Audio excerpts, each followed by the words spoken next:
Hello students and welcome to my channel Anita Shiksha. आज हम पढ़ेंगे 11th क्लास की हॉर्नबिल बुक का फर्स्ट चैप्टर के साथ जो आपको पोएम दी हुई है अ फोटोग्राफ। आप सभी जानते हैं फोटोग्राफ का मतलब क्या होता है। इसका मतलब होता है एक तस्वीर। और इस कविता में शेरली टॉलसन के द्वारा ये कविता लिखी गई है और वो किस तस्वीर की बात कर रही हैं वो हम देखते हैं।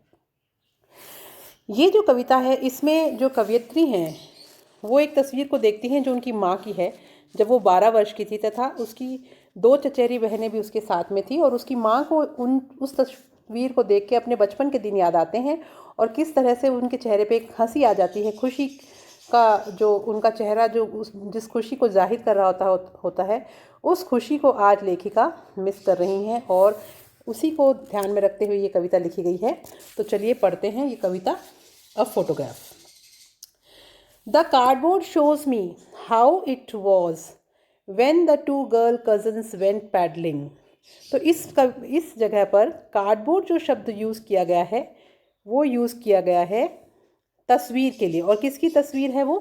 जो पोइटेस हैं शेरली टाउलिंग, उनकी मदर के लिए यूज़ किया गया है ये शब्द द कार्डबोर्ड, यानी उनकी तस्वीर के लिए। Shows me how it was, वो मुझे दिखाती हैं।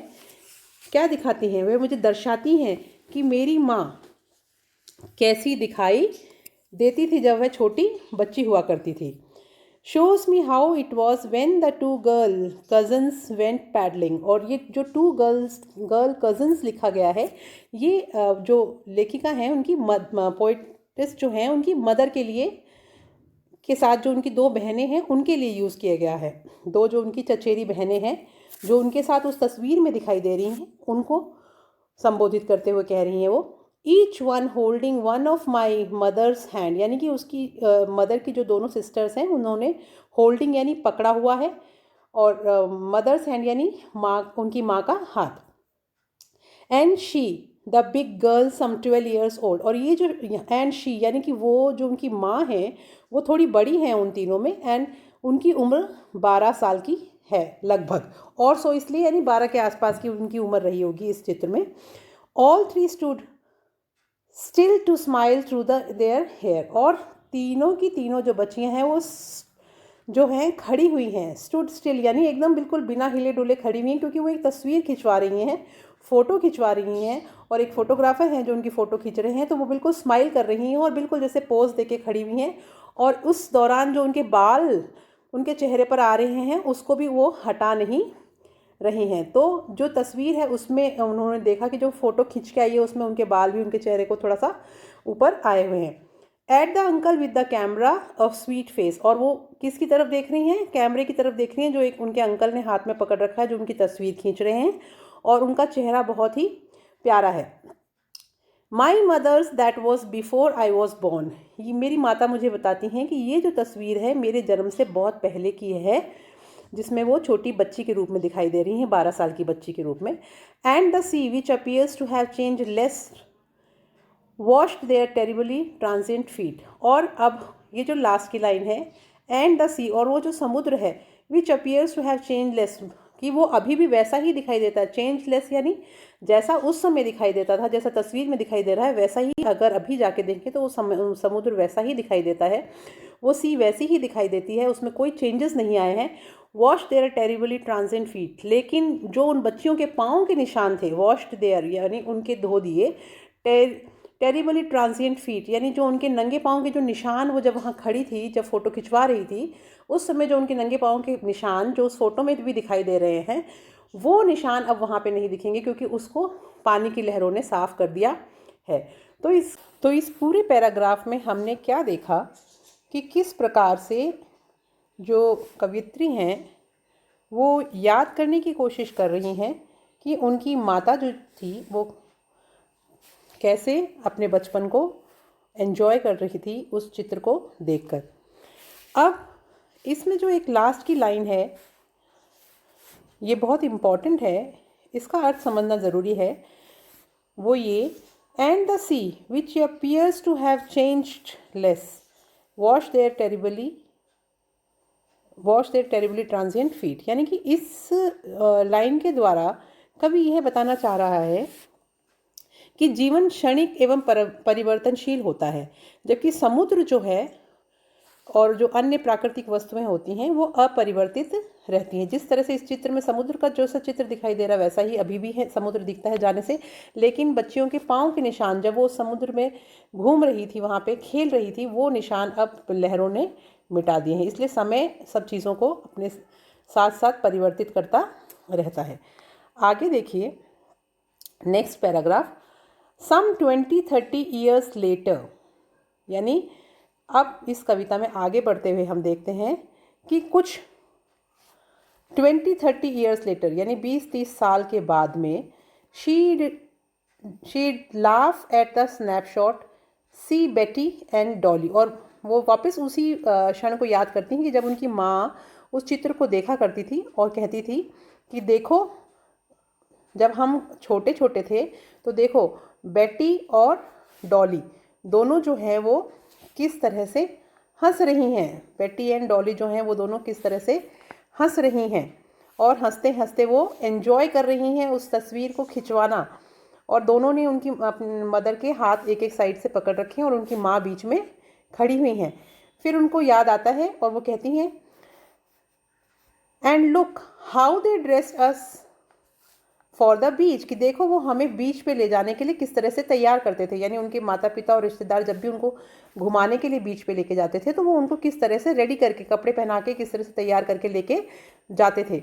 द सी हॉलीडे, और हम इसको सी हॉलीडे यानी समुद्र पे बिताई जाने वाली छुट्टियों का नाम देती हैं उसको, जो सी holiday, was her past mind is her, यानी कि ये जो लाइन है इसको समझना बहुत ज़रूरी है कि एक तरफ तो उनकी जो माँ है वो कह रही हैं कि ये उनका पास्ट था, क्या क्या पास्ट था उनका, ये पास्ट था कि वो उस चित्र को देख के अपने पुराने दिन याद कर रही हैं, और जो कवयित्री हैं उनके लिए ये पास्ट है कि वो अब उस फोटो को देखकर अपनी माँ की वो मुस्कुराहट याद कर रही हैं, वो हंसी याद कर रही हैं जो उनके चेहरे पे आ जाया करती थी जब वो उस फोटो को देखा करती थी, जो अब उनके लिए भी पास्ट हो चुका है, कवयित्री के लिए भी, क्योंकि उनकी माँ का निधन हो चुका है।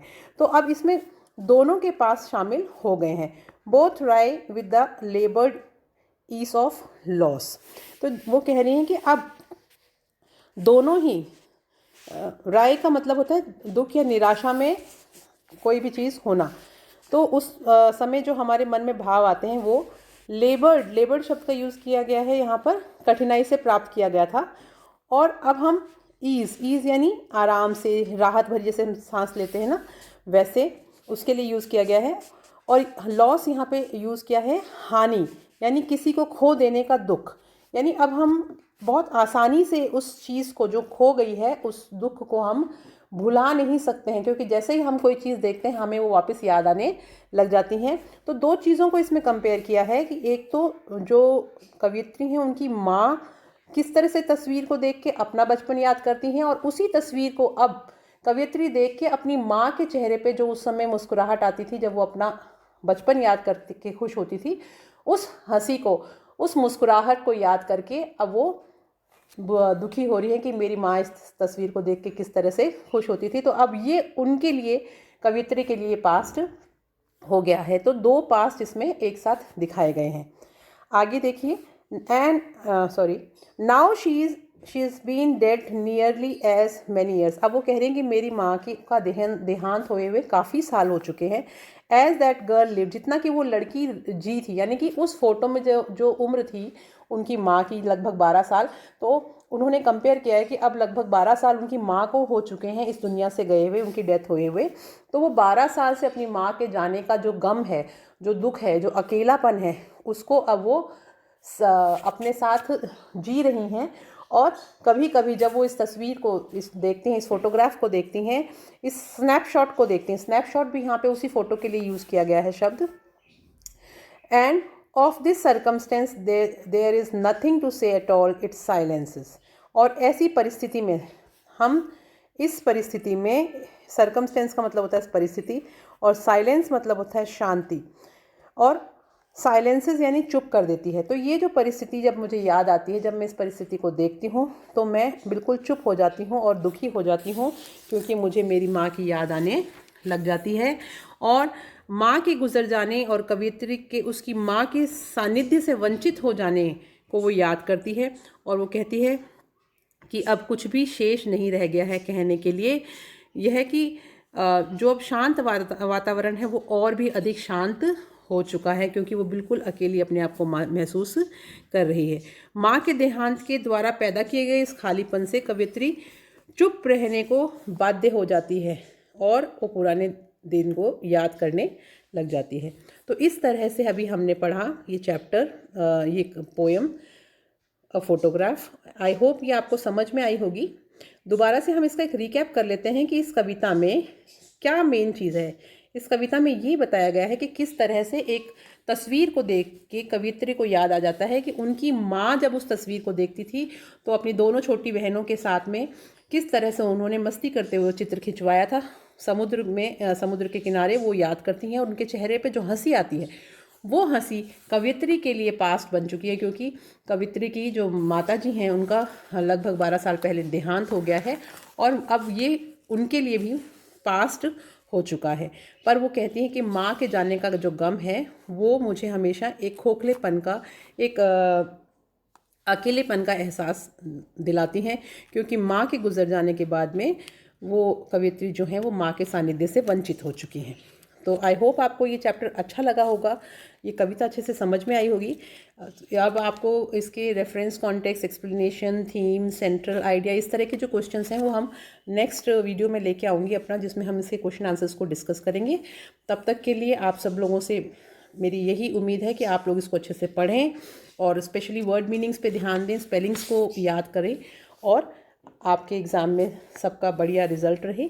सो all the best and hope to see you in my next video.